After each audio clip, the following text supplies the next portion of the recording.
السلام عليكم، كيف حالكم؟ إن شاء الله تكونوا تمام. اشتقت لكم صراحة مرة كثير، وجيت لكم اليوم بمقطع مرة مفيد، حتستفيدي منه يا بنت. واللي هو كيف تخلي الشريك يدلعك ويسوي لك أي شيء تبغينه في الحياة بدون ما تطلبين منه. في العلاقات بصورة عامة، وتشوف إن في فرق مرة كبير إنك تطلبين من الشريك يا فلان ليه ما تسوي كذا، أبى الشي ذا، في خاطري هذا، وبين إنه يسوي كل شيء اللي أنت نفسك فيه. صح؟ هنا في فرق مرة كثير. هنا أنت قاعدة تعطي مجهود وقاعدة تعطي أوامر عشان يسوي لك الشيء هذا، وبين إنه هو يسوي الأمور اللي أنت تحبينها بدون ما إنك تطلبي. في فرق مرة كبير. هنا ما حيحس إنه هو أنت قاعدة تضغطين عليه ولا قاعدة تجبرين إنه يسويها لك، بالعكس هو قاعد يسوي الأمور هذه من محبته لك.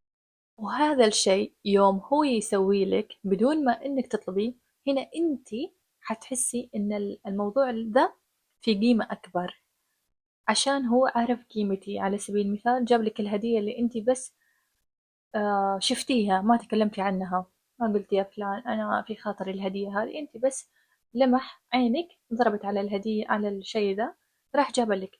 هنا أنت حتحسي في قيمة نفسك، ما حيحس إنك ضغطتي عليه يا فلان أنا في خاطري برجن على سبيل المثال. هنا شافك أنت قاعدة تتصفحي وتشوفي وسويتي لها لايك وهو جابلك. أوكي، هنا ما حيحس أنت ضغطتي عليه إنه يجيبلك، وهنا أنتِ حتحسي إنِك متدلعة يوم هو يجيبها لِك بدون ما أنتِ تسألي. أوكي؟ طيب السؤال هنا، كيف حتخلي الشريك يدلعك ويجيب لِك أي شيء بدون ما أنتِ تطلبين؟ السر هنا إيش طيب؟ السر هنا إنِك تزرع الشعور ده داخل شريكك، إنه هو يبغى يسوي الشيء ده عشان يدلعك من نفسه، عشان يحس بالمتعة وهو قاعد يدلعك. فأنا في هذا المقطع حأعلمك كيف تتصرفي مع الشريك عشان يدلعك ويسوي لك أي شيء أنت نفسك فيه. أول شيء آه، عندك مبدأ الطاقة المتبادلة. إيش هذا طيب؟ في العلاقات تشوف كل شخص يعطي بناء على الشعور اللي أنت قاعد توصله له.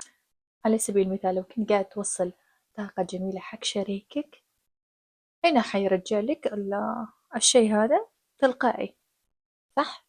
لو أعطيتيه طاقة إيجابية حيعطيك طاقة إيجابية، لو أعطيتيه دلع حيدلعك. صح؟ أما لو كنت دايم تشتكين وتحسسين إنك أنت ناقص، الطرف الثاني حيحس إنه هو مجبور إنه يدلعك، وهو بصراحة ما عنده رغبة في إنه يدلعك. فهمتي؟ طيب كيف تخلقي دي الطاقة اللي تخلي شريكك يبغى يدلعك؟ أبغاك تكوني بنت كيوت جذابة دلوعة. أوكي؟ ما أقصد إنك تكوني مايصة، لا لا لا لا، أبغاك تكوني جذابة ودلوعة ومريحة في تعاملك معه. لا تخليه يحس إنه هو ملزم بشيء، إنك أنت مجبورة تجيب لي الشيء هذا عشان أكون أنا سعيد، عشان أعطيك الطاقة الإيجابية هذه. لا يا بيبي، ما ينفع كذا. لكن خليه بنفسه يختار يسوي الشيء ذا عشان يسويه بحب، ودايم خليك ممتنة لأي حركة حلوة منه، حتى لو كان الأمر مرة بسيط، حتى لو كانت وردة. لا تقولي أنا ما توقعت هذه، أنا توقعت شيء أكبر من ذا، لا لا لا لا، خليك ممتنة حق كل حركة حلوة هو يسويها لك. أوكي؟ عشان يكثر، عشان يزيد. هنا لو أنت عطيتي ردة فعل حلوة، هنا حيتحمس إنه يحصل على ردة فعل أقوى وردة فعل أكبر منك. فهمتي؟ هنا حيبغى يدلعك أكثر. خلك الشخص اللي صعب إنه يتقاوم، صعب مقاومته. الناس بطبيعتها بصورة عامة، الرجال بصورة عامة تحب تدلع البنت اللي يحسون إنها جذابة ومثيرة للاهتمام. إيش أقصد هنا؟ إذا كنتي تبغين إن شريكك يدلعك بدون ما تطلبين، لازم تخليه يشوفك كأنك كنز يستحق العطاء. أوكي؟ اللي أقصده مظهرك، عنايتك بنفسك، حتى عطرك، لها ترى أشياء تفرق في عين الشريك. كل هذه أشياء تفرق في عينه. ترى اللي يقول إن الرجال ما تلاحظ الأشياء البسيطة اللي يلاحظون، يلاحظ تسريحة شعرك، يلاحظ عطرك، يلاحظ طريقة مشيتك، يلاحظ عنايتك بنفسك وجسمك وكل شيء، ترى يلاحظون كل شيء، أبسط التفاصيل. صدقيني أبسط التفاصيل ترى يلاحظها الرجل.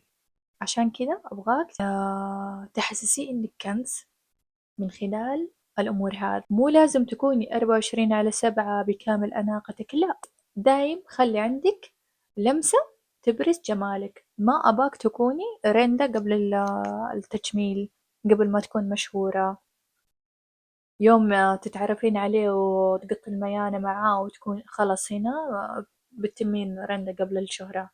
لا يا بيبي، ما ينفع كذا. أوكي، أباك تكوني مميزة. لو بغيتي إنه يدلعك لازم تكوني مميزة بالنسبة له.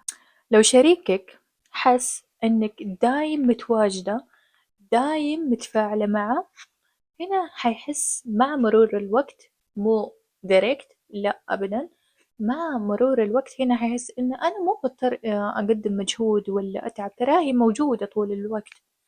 يعني أنا لو سويت لو ما سويت هي بتتم معاي، فهمتوا؟ هنا ما حيسوي أوفر. في أحد المقاطع أنا قلت لا تكوني متواجدة طول الوقت 24/7. أوكي، لو بغيتي إنه يسوي مجهود، لو بغيتي إنه يدلعك، لازم ما تكوني متواجدة طول الوقت، عشان يحس إنك ممكن تروحين في أي وقت، في أي لحظة، تراك ما انت مضمونة طول الوقت طول العمر. على سبيل المثال خليك مشغولة في شيء، في عملك، في هواية، حتى مجرد وقت خاص حق نفسك، هتشوفين إنه هو حيجتهد، حيبذل مجهود عشان يحصل على اهتمامك، عشان يحصل على وقتك، عشان يكون من أولوياتك. خليك شخص مثير للاهتمام. لا تخلي علاقتكم تكون مملة ومتوقعة. يعني هو يعرف حركاتك. على سبيل المثال كتبتي صباح الخير، مساء الخير، تصبح على خير، هنا هو متعود على الثلاث رسائل هذه، فهمتي؟ يعني هنا ما في تجديد. هنا حتحسي انت في الملل في العلاقة هذه. لازم تجددي، ولازم تخلي علاقة فيها شيء غير متوقع. يعني كل يوم شيء جديد يحصل في العلاقة هذه كذا. بس مثال بسيط. يعني أباك تجربي أشياء جديدة في حياتكم، غيري الروتين عشان ما تحسوا في الملل، عشان هو ما يحس في الملل ويبى تغيير. فأنا أباك أنت تبدي التغيير ذا عشان لا يغيرك مع واحدة ثانية بحجة الروتين. أوكي، أباك تستخدمي التحفيز النفسي بطريقة ذكية. إيش أقصد هنا؟ كل شخص عندنا في داخله كذا دوافع يبي يعطي أكثر. تشوف إن في بعض الناس يحبون التحدي، بعضهم يحبون المدح، وفي بعضهم يحبون إنهم يحسون إنهم القادة في العلاقة. طيب كيف تستخدمي الشيء هذا لصالحك؟ بدل ما تقولي ليه ما تدلعني أنت يا، خلينا نقول حمد، على سبيل حمد، أنت ليه ما تدلعني؟ طيب ليه ما تسوي زي فلان وفلان، وشوف سارة زوجها جاب لها وحط لها وما أدري إيه. لا يا بيبي، ما ينفع كذا. عشان لو بغيتي إن حمد يدلعك لازم تقولي زي كذا: حمد، أنا أحب لما أنت تدلعني كذا، أحسك أروع شخص في العالم صراحة، أحس في قيمتي معك يوم تسوي كذا. أبغاك تستخدمي الأمور هذه بصورة مرة ذكية. لما تمدحين شخص في شيء معين، هو هو حيحس إن الشيء ذا مميز وجميل، وهنا حيبدأ، هنا حيقدم أكثر.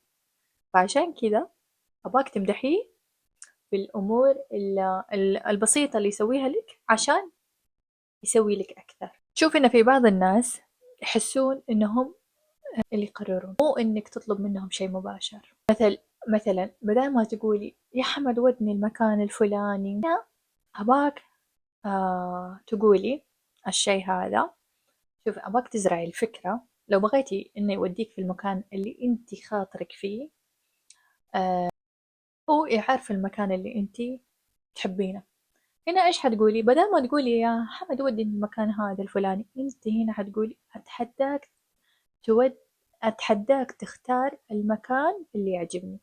هنا إيش سويتي أنت؟ هنا أنت ما قررتي. أوكي، هو يعرف المكان اللي أنت تحبينه. هنا أنت أعطيتيه القيادة. هو اللي حيقود العلاقة، حيقود الديت هذا. أوكي، وهنا في نفس الوقت حيوديك المكان اللي انت كان نفسك فيه. اوكي، فايش عصفورين في حجر. هنا هو اللي قرر، وبنفس الوقت سوالك اللي انت تبغينه. فهمتي؟ لما شريكك يسوي لك شيء بسيط لا تحسسيه ان ذا واجب عليك. انت مجبر يا حمد تسوي الشيء هذا لي، تراك ما سويت شيء كبير. لا يا بيبي، لازم تكافئيه بشيء ولو كان بسيط. اوكي، لو بغيت الدلع لازم تسوي الامور هذه. على سبيل المثال بصراحة اليوم حسيت انك احلى شخص في العالم، عشان كذا انا جهزت هذه المفاجأة البسيطة. خلها تكون عشاء سبيشال مع كاندلز. هذا ما ترى أنا مو قاعدة أقول لك روحي اشتري له هدايا ما أدري إيه، لا، كذا مفاجأة بسيطة هو ما كان متوقعها. يمكن أنت متعودة تجيبي دليفري كل يوم، في اليوم هذا أنت سويتي طبخة في يدك، فهنا مفاجأة كبيرة بالنسبة له. ولو كانت بسيطة بالنسبة لك، هذه مفاجأة كبيرة. أنت حسستي إن أنت أفضل شخص في العالم، عشان كذا أنت تستحق إني أنا أدخل المطبخ واستخدم يديني وأطبخ لك. أوكي، هذا الشيء حيخلي عقله يربط بين إنه يدلعك وبين السعادة. حيبغى يسوي أي شيء عشانك، عشان يسعدك. الحركة هذه البسيطة بالنسبة لك حسست الشريك إن أنت أفضل شخص في العالم، أنا سويت مجهود عشانك.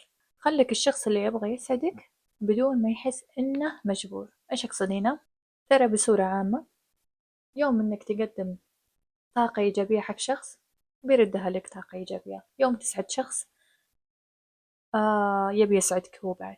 فلو كنت دايم تعطي طاقة سلبية، للأسف هنا الشخص أو الشريك هيعطيك في المقابل طاقة سلبية.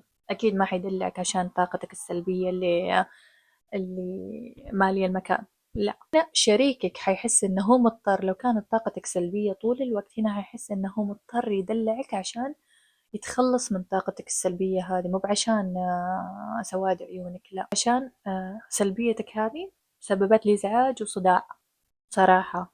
عشان كذا أنا قاعدة أدلعك، تراها مو بخاطر مني، بس عشان أتخلص من النكد اللي أنت فيه.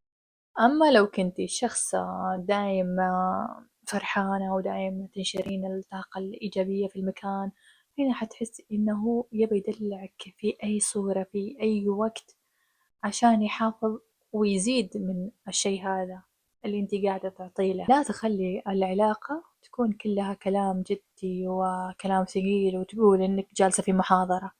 يوم تكوني جالسة مع شريك تبغى تتكلمي في عفوية في مرح، خلي الجلسة تكون مريحة، خلها تكون عفوية، خلها تكون طفولية. لا تكوني مكدرة خاطرك وناشرة أجواءك السلبية طول الوقت. ترى في بعض الأحيان المزح وال... والحركات الطفولية يكون لها تأثير أكثر من الكلام الجدي. بعض الأحيان مو بكل شيء لازم تقولينه عشان توصلينا رسالة، يكفي لمسة أو نظرة. ترى لو بغيتي شيء، لو خاطرك في شيء، استخدمي تعابير وجهك، نظراتك. لو كان شريكك مهتم، هنا حيمدي يقرأ اللي انت قاعدة تفكرين فيه. ما له داعي انك تكتبي جريدة عشان يفهم المزيون. تشوفين إنه في بعض الأحيان لمسة يد خفيفة أو نظرة كذا عفوية، هنا حيفهم أنتي إيش قاعدة تفكرين فيه وإيش اللي تبغينه. لا تتوقع إن الشريك حيدلعك 24/7 بدون مقابل. no way no way. إيش الشيء الذكي اللي لازم تسويه هو إيش؟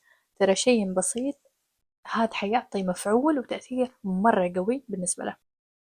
في بعض الأحيان أباك أنت اللي تبدين في الدلع، بس ما أباه كل يوم، ما أباه شيء كبير. أوكي، ولا تخلين إن الشيء هذا يكون متوقع كل يوم. أوكي، لما تدلي شريكك بشيء خله يكون مربوط بشيء إيجابي، وما أباك تكون الشخص اللي دايم يعطي بدون مقابل. أرجوك يا بنت لا تكوني دايم الشخص اللي يعطي بدون مقابل. ترى في العلاقة، في جميع العلاقات، ما ينفع العطاء من طرف واحد. خله يحس إنه محظوظ فيك.